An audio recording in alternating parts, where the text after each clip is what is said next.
100 वर्ष अगोदर गावामध्ये मोळ विकणारे यायचे, हाय कोई सोने के मोळवाला.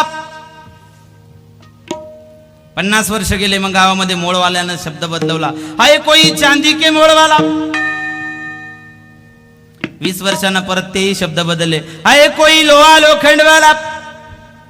आणि आता दुपारी गल्लीमधून फिरतात ते पोरं आणि ते आरोडी मारतात, 80 रुपये छटाक. काय? अरे अरे अरे, ज्या द्रौपदीच्या बालांमुळे 39,36,600 लोक मारले गेले, महाभारताचं युद्ध झालं, ते आमच्या डोक्याचे केस आम्ही कचा कचा कापून फेकतोय रे बाप. भारतीय स्त्री डोक्याचे केस फक्त नवरा मेल्यावरच कापते, त्याला केशव पण म्हणतात. पण परिस्थिती सगळी बदलली.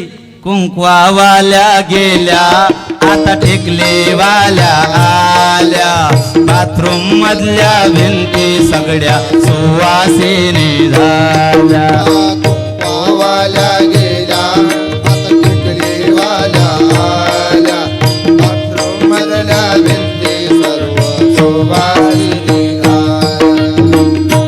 कुंकवावाल्या गेल्या, आता टेकले वाल्या आल्या, बाथरूम मधल्या भिंती सगळ्या सुवासिनी झाल्या. नवरा कुठे चिटकवायची वस्तू आहे का हो?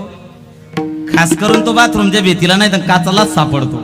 बरेच जण तर सांडाच्या पायपालाही दिसतात विठाला.